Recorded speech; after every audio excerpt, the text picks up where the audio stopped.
الله الرحمن الرحيم السلام عليكم ورحمة الله وبركاته.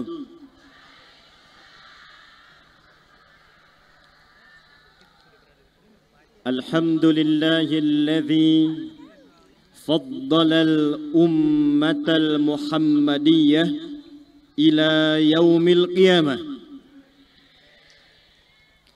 والصلاة والسلام على رسول الله الذي باقتداء سنة الشريفة أصبحنا للمتقين إماما، فصلوات الله عليه وسلامه التام وعلى آله وصحبه وذرياته خير الأمة إلى يوم الميعاد وبعد.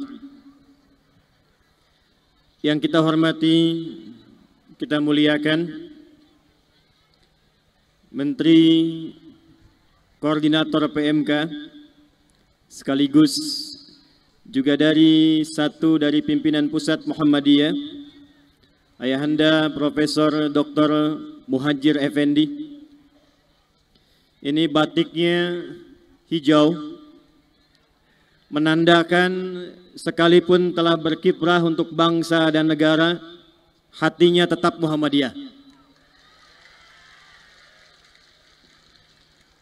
Dan itu ada dalilnya Pak Menteri.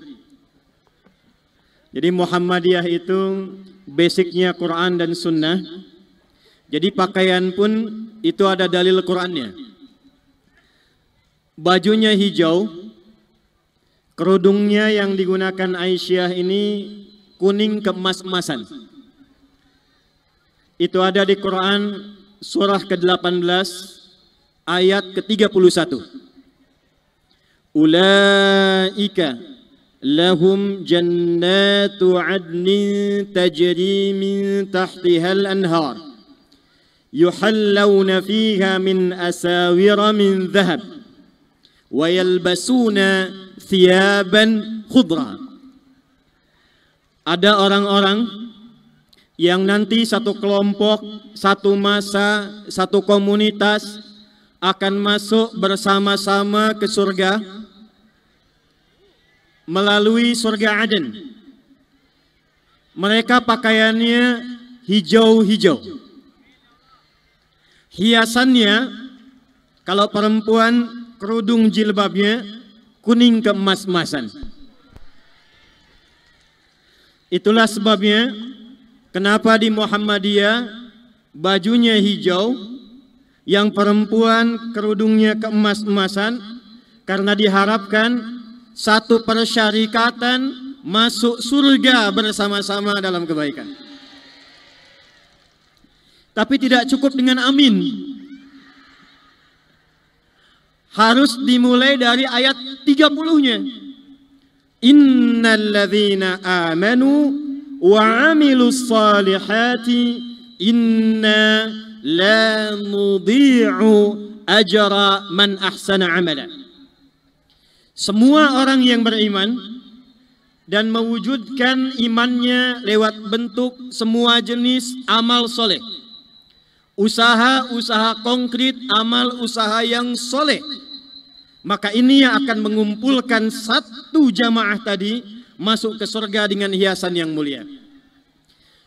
Karena itu jangan heran kalau di Muhammadiyah yang banyak amal usahanya, rumah sakit, pendidikan, santunan, sosial, karena memang bukan hanya tampilan pakaiannya saja, tapi diharapkan hiasan amal solehnya itu yang menunjukkan identitas Muhammadiyah dari mulai di dunia sampai ke surga insya Allah.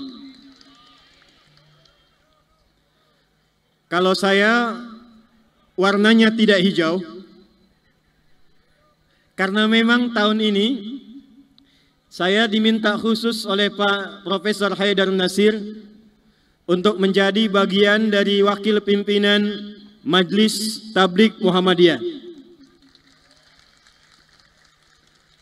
Saya diberi hadiah nomor KTM 10 25 84 05 96 06 76. Pak Menko masih hafal KTM-nya tuh?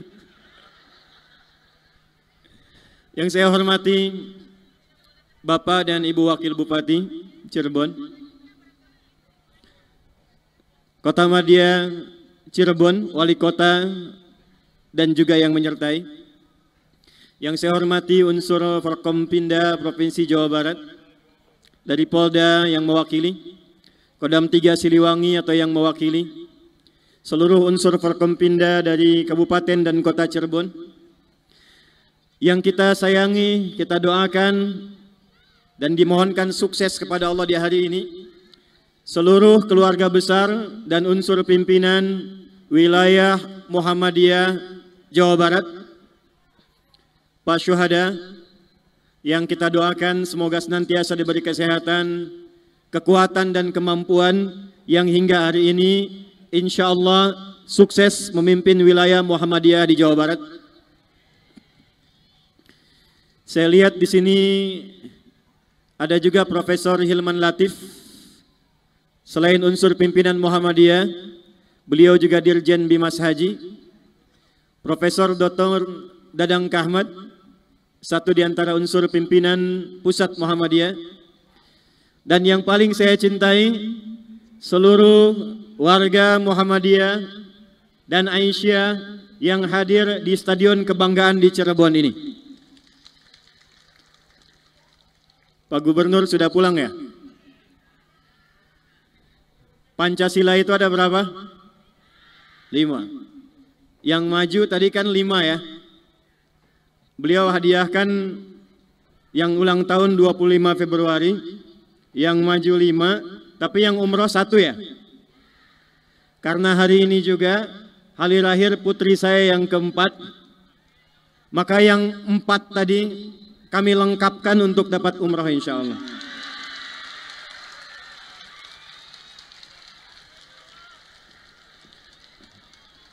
Yang sadunya tadi kan belum dapat 1 juta ya.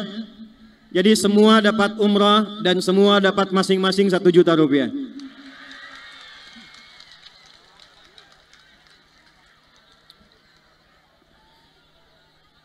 Hadirin sekalian, sebelum saya lanjut, saya melihat juga ada dari Kesultanan Kecirebonan, Bapak Abdul Ghani. Saya mesti sebut karena pimpinan wilayah Muhammadiyah ini sangat tepat memilih Cirebon sebagai pelaksanaan Musyawil ke-21. Dan saya pertik sampaikan kepada Profesor Mahmud Syafi'i, sebetulnya kalau di Cirebon gak usah minta-minta Pak. Karena bukan Muhammadiyah ini juga kaya.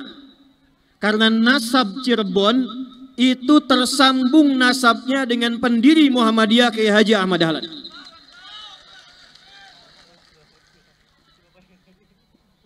Dalam tinjauan sejarah, Cirebon itu ada 2 pendekatan. Ada dari Cairebon, ada dari Caruban. Tapi keduanya berasal dari nama daerah dulu namanya Lemah Wungkuk. Yang pertama ditugaskan oleh Prabu Siliwangi untuk bertugas di daerah ini yang kelak menjadi Cirebon, itu 1 dari 3 putra putri beliau. Anak pertama bernama Walang Sungsang yang setelah masuk Islam berubah nama menjadi Abdullah Iman. Punya adik perempuan namanya Rara Santang yang setelah masuk Islam berubah nama menjadi Syarifah Mudaim. Anak ketiganya Raja Sengara. Abdullah Iman, Syarifah Mudaim, saat menunaikan ibadah haji ke Tanah Suci, maka sebelum pulang ke tanah air ke Nusantara, bertemulah kemudian dengan salah satu keturunan Nabi SAW, bernama Syarif Abdullah. Syarif Abdullah ini itu anak dari keturunan Sayyid Abdul Malik Azmat Khan. Syarif Abdullah kelak menikah dengan Syarifah Mudaim, melahirkan seorang anak bernama Syarif Hidayatullah. Abdullah Iman pulang duluan menghadap kepada ayahnya, diberikan wilayah kekuasaan sekaligus untuk menata dan berdakwah di tempat yang bernama Lemah Wungkuk. Di situ etnisnya sudah beragam. Arabnya ada, pribuminya ada, Cinanya ada, maka keragaman ini dalam bahasa lokal disebut dengan caruban. Sekarang carubannya sama dengan yang di daerah Lasem. Jadi di dekat Karangturi, seberangnya itu ada daerah disebut dengan nama Caruban, karena di situ berkumpul pribumi Tiongkok, Cina pertama daratan yang mendarat di Nusantara plus sebagian dari etnis Arab, disebut dengan Caruban. Di sini banyak pekerjaannya, meramu dari air rebon, udang-udang kecil yang dikumpulkan dibuat satu makanan. Karena aktivitasnya dari air rebon, unsurnya caruban, maka dipadukan muncullah satu nama dikenal dengan nama Cirebon.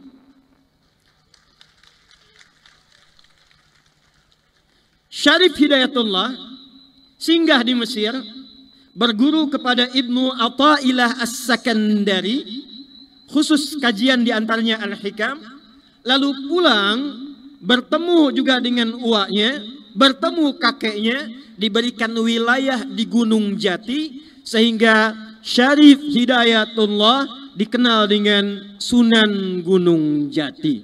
Beliau anak dari Syarif Abdullah, keturunan dari Sayyid Abdul Malik Azmat Khan, yang ternyata Kiai Haji Ahmad Dahlan pun keturunan dari Sayyid Abdul Malik Azmat Khan. Kiai Haji Ahmad Dahlan atau Muhammad Darwish bin Kiai Haji Abu Bakar bin Kiai Murtado bin Kiai Ilyas bin Kiai Sulaiman bin Demang Jurang Juru Kapindo bin Demang Jurang Juru Sapisan bin Kiai Grebek, anak Grebek 1, Grebek 2, yang sekarang itu dikenal dengan kakek buyutnya Pak Erlangga, pimpinan Golkar, pemilik Atom Lakuwata. Ke atasnya nanti nyambung lagi ke siapa? Ke Abdul Malik Azmat Khan, nyambung ke Zainal Abidin, nyambung ke Al-Husain, adiknya Al-Hasan, anaknya Sayyidina Ali bin Abi Talib, suami dari Sayyidah Fatimah Az-Zahra bintu Muhammad sallallahu alaihi wasallam, bin Abdullah bin Abdul Malik bin Hashim bin Abdul Manaf bin Qusay bin Murrah bin Kilab bin Ka'ab bin Ghalib bin Fihir bin Malik bin Nadar bin Kinanah bin Khuzaimah bin Mudrika bin Ilyas bin Nizar bin Mudar bin Ma'ad bin Adnan bin Addi bin Adri bin Muqawwam bin Nahur bin Tarikh bin Ya'rub bin Yasjub bin Nabit bin Ismail alaihi salam bin Ibrahim alaihi salam bin Azar atau bin Nahur bin Abir bin Kinan bin Arfakhshad bin Sam bin Nuh alaihi salam bin Mihlail bin Matushala bin Kinan bin Anwas bin Thith bin Adam alaihi salam.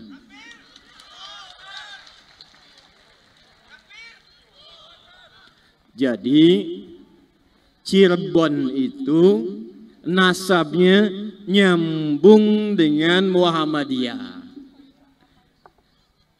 Allahu Akbar. Takbir. Jadi UMC ini gak usah diminta-minta dibantu, Pak. Karena nasab Cirebon itu nyambung dengan Muhammadiyah, otomatis pasti dibantu. Gak usah minta gubernur, Pak. Gubernur itu batiknya sudah menguning. Sedangkan pimpinan yang kuning itu nasabnya pun nyambung dengan Kiai Haji Ahmad Dahlan. Jadi insya Allah sekali lagi sayap NKRI insya Allah akan terbang menjadi Indonesia emas yang satu diantaranya akan dikuatkan dari sayap Muhammadiyah. Sepekan lalu saya diundang khusus di acara peringatan 1 abad Nahdlatul Ulama. Hadir Ketum PBNU Gus Yahya, unsur pimpinan yang lainnya, juga dari Muhammadiyah. Maka saya sampaikan, Muhammadiyah, NU adalah 2 sayap NKRI, yang juga NU itu nasab pendirinya itu tersambung juga nanti dengan Kiai Haji Ahmad Dahlan, walaupun jalurnya Joko Tingkir. Kiai Haji Muhammad Hashim bin Asy'ari bin Abdul Wahid bin Abdul Halim, dikenal dengan Pangeran Benawa bin Abdurrahman ayah Sultan Hadiwijaya, dikenal dengan Joko Tingkir bin Abdullah bin Abdul Aziz. Abdul Aziz itu nama lainnya adalah Maulana Ishaq Walid Raden Ainul Yakin, dikenal dengan Sunan Giri. Dari Sunan Giri inilah nyambungnya ke Maulana Malik Ibrahim, nanti ke Sayyid Maulana Ahmad Jumadil Kubra yang makamnya sekarang ada di Simpangan Semarang menuju ke Demak. Nyambung di situ ketemu dengan Sayyid Muhammad Darwish, dikenal dengan Kiai Haji Ahmad Dahlan. Karena itu kalau Muhammadiyahnya kuat, NU-nya kuat, dua-duanya berintegrasi, sampaikan pada Ibu Puan Maharani, kepak sayap itu tidak akan pernah bisa terbang kuat kalau tidak ada sayap Muhammadiyah dan sayap Nahdlatul Ulama.